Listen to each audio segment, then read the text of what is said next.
Sunday, July the 10th, 2011, and I'm down at Eastbourne walking Freewalk 66, which is Eastbourne to Hastings. It's 12 o'clock at the minute or thereabouts, and after a very long journey as a result of train delays, etc, etc. Should have been here an hour ago, but had to come via Brighton instead.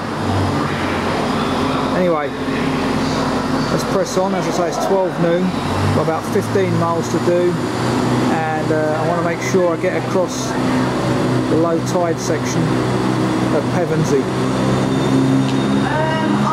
So yeah, took me 3 hours to get down from Wapping, left at 9:08, as I say, almost midday before I get here. Don't think it's too wise taking the minor routes away from the main termini. Would have been quicker to go straight to Victoria, I reckon. Anyway, here we are, 5 minutes in. Here's the pier, and the reason for coming down this part of the world today was because of the weather, which should remain fine and sunny today. Salisbury again went on the back burner because of anticipated rain, but here we are, lovely sunny day, quite blowy though. Copy there of the last edition of the News of the World, could become relevant, that. Ironically printed in Wapping, 168 years of production gone. The pier from another angle, plus the English Channel, and my onward journey ahead. Low tide this morning was at 11:30, so should be okay getting across the sand down at Pevensey. So I don't particularly fancy walking on this lot. Okay, about half hour in, and there's a shot of the Downs, the backdrop to Eastbourne. Just discovered that low tide is in fact 1:30 today, which is even better. Obviously the tide tables advertised on the internet that I looked at last night didn't take into account BST, so shouldn't be a problem at all getting across that Pevensey Bay. Okay, so here's a clear marker of how far I've done in half hour, a mile and a half. Still 3 1/4 to Pevensey Bay. Once I've crossed that, I shall take my lunch. This marker is for the National Cycle Network, Route 21, as you can see there. Walking's pretty much along flat, solid pathways, which, although fairly easy, is not good for the joints. So may well ache later today. Plenty of sports activities going on there today, and over there, BMXs and skateboarders.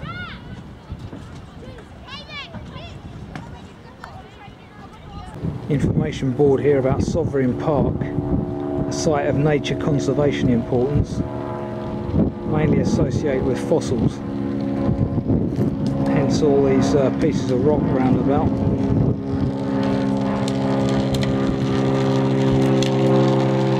So I think this is Eastbourne Harbour, an old building there being redeveloped, and as is clear here, the tide is out. We've also got the new and the modern, these new flats all around, and an accompanying new footpath around this bay.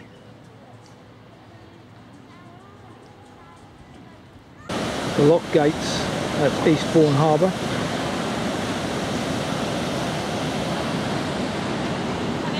This one's closed at the moment, so I'm having to wait anyway. This is actually called a sovereign harbour.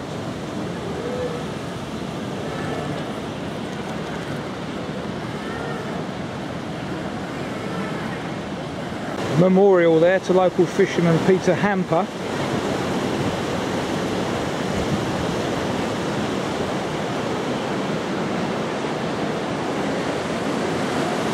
Pretty impressive gates.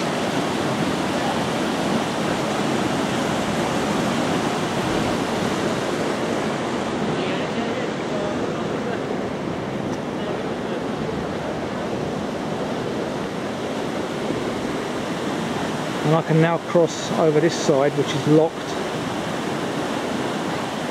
Gates opening up towards the sea there. Information board here telling us about shingle habitats and the inhabitants of them. And that's just in front of another old martello. Looking back at the martellos, Sovereign Harbour and the modern housing developments, which end right in front of me, as marked on the map. And here's the caravan park just about to start, also marked on the map. I presume the walk is continuing up here as opposed to in front of the houses. Soon find out. Well, I'm not sure what's going on with the tide table, but looks like I've missed the opportunity to walk across the damp sand. It's only 1:45 according to that guy's tide timetable. High tide, low tide was at 1:30. So looks like it's going to be the shingle or the road as I approach Beachlands on the map. This is still Pevensey Bay, but Beachland is around that corner. That's one of the suggested lunchtime pubs, the Maltings. As I say, it's around 2 o'clock now, so handily placed here in Pevensey Bay. And about 100 yards to the left is the alternative, the Aqua Club. This section of beach is quite busy, hence the two pubs nearby, I presume. In fact, as you can see, the pub is called the Moorings, not the Maltings, as mentioned in the text. Well, I'm now on Beachlands, and luckily it's still possible to walk across this sand. So looks like the tide table was right, just as well because that shingle's pretty tough going. Anyway, I should get this section done and then consider having me lunch. I want to do this before the tide comes in. I'll get marooned.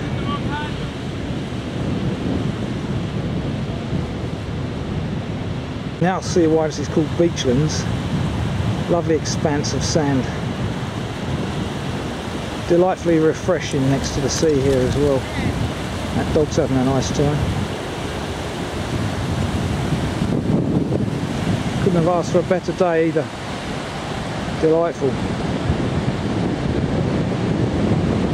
Different to the usual walks, but hey, that's what walking's all about. A bit of variety. This in fact is my first seaside walk of the year. Well, this summer season anyway. Excluding Hastings.10 back in cold February. I've only been walking about 20 minutes and already the tide's come in quickly enough to prevent me using the beach now. So I'm just on the very rim, see how far I can get with another Martello tower conversion there in the distance. That marks the end of Norman's Bay. And around there in the distance is our destination. Hastings and the Seven Sisters there in the very far distance.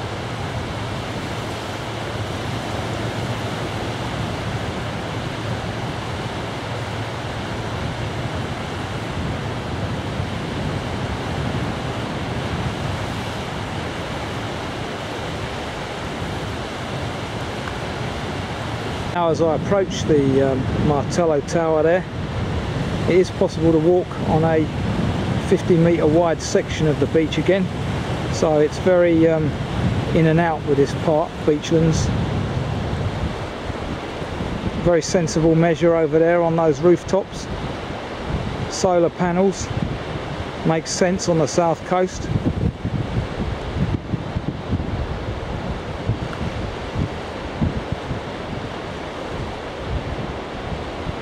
Walking along the seawall at Norman's Bay.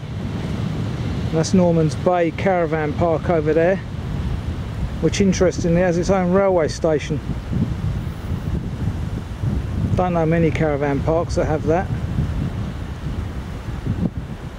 And this is the scenery looking inland.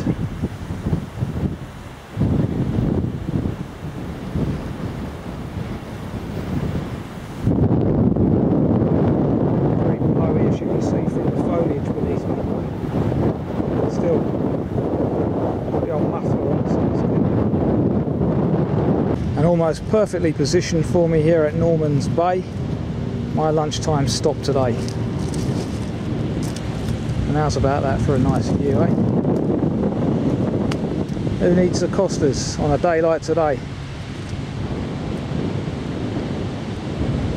Looking back at Norman's Bay there, and I've just walked across more shingle, referred to as the naturist beach in the text, and as usual, all the naturists are male.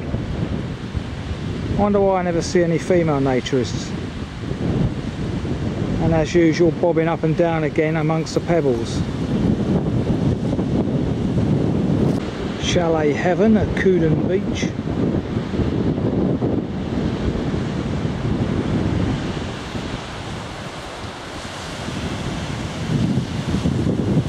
Still plenty of shingle walking.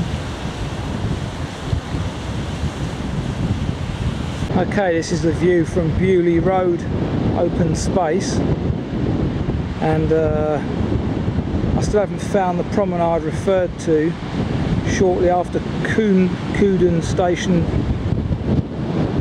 in the text. Refers to a promenade starting there and ending at Clean Cap.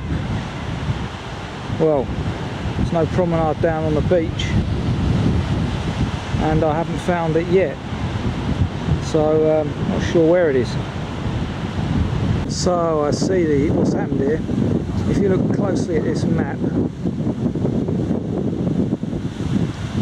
Bewley Road there, I was at the open space, so if you drop down to the shingly beach, go a little further, you'll end up on this promenade now, which runs all the way through Bexhill.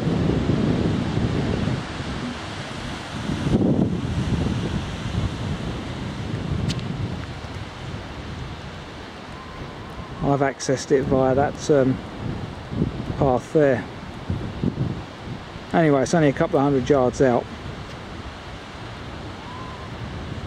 Walking along a newly renovated Bexhill promenade, and I've come across these groin markers, which is all to do with a health walk, which is all good stuff, promoting healthy living.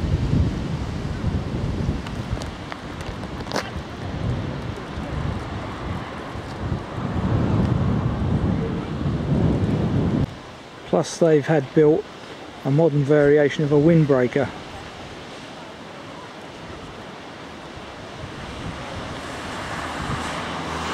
Excellent. And there's the interior.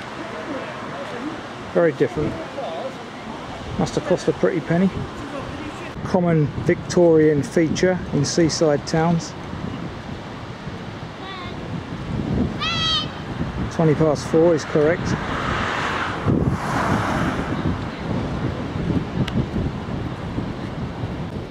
There's the De La Warre Pavilion. Not quite sure what that's about, but Google it, find out. Lots of building work going on in front of it as well. There's a section here that they've left commemorating King George V. So This must be archaeologically important.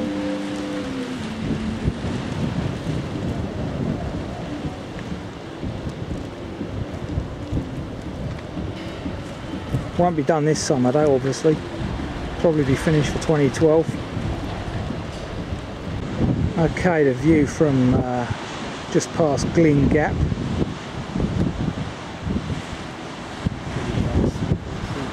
By all accounts, Beachy Head in the distance there is 13 miles hence.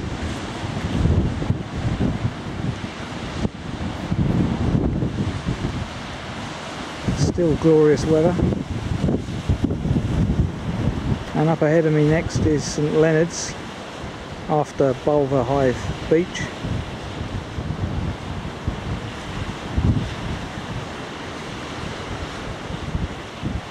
Apparently from this point it's 52 miles to London and 13 to Rye, which is where I last walked.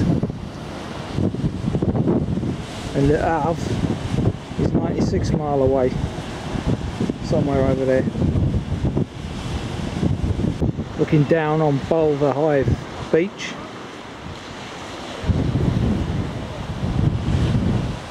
About the highest point on this walk, I'd say.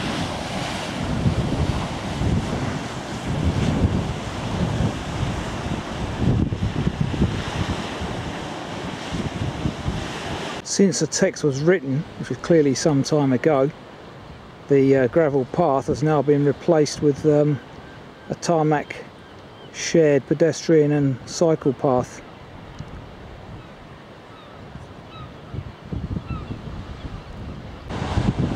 Looking back towards Glyn Gap,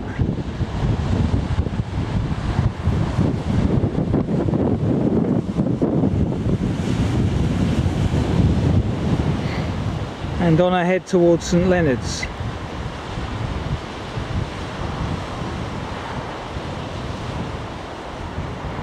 Very close to the railway line here. Railway on the left, footpath, sea defences. Looks like granite to me. Toughest rock you could possibly get to form a defence. Needed as well. Just outside St Leonard's. So here we are. Another one of those markers again. This time indicating 3 miles to Bexhill, 2 miles to Hastings. Interesting features this one has. I might well terminate this walk at St Leonard's, seeing as I know the remaining kilometre to Hastings. Have something to eat here for dinner. Interesting memorial here, commemorating the site of St Leonard's Pier, where the first moving pictures in the town were shown 7th of November 1896. BFI memorial. Well, there you go. Wouldn't know now, would you? Remnants of St Leonard's Pier. Yet another one. Raised to the ground by the looks of it.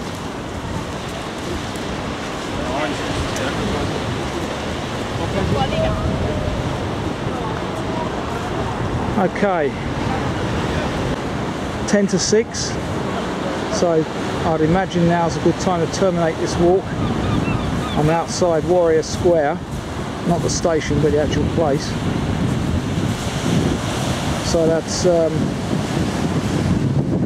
just under 6 hours to do what my pedometer says is about 16.5 miles. And that's on a fairly level surface, so pedometer's pretty accurate on a level surface. That's not bad going. Anyway, let's have a fish and chip supper, I think.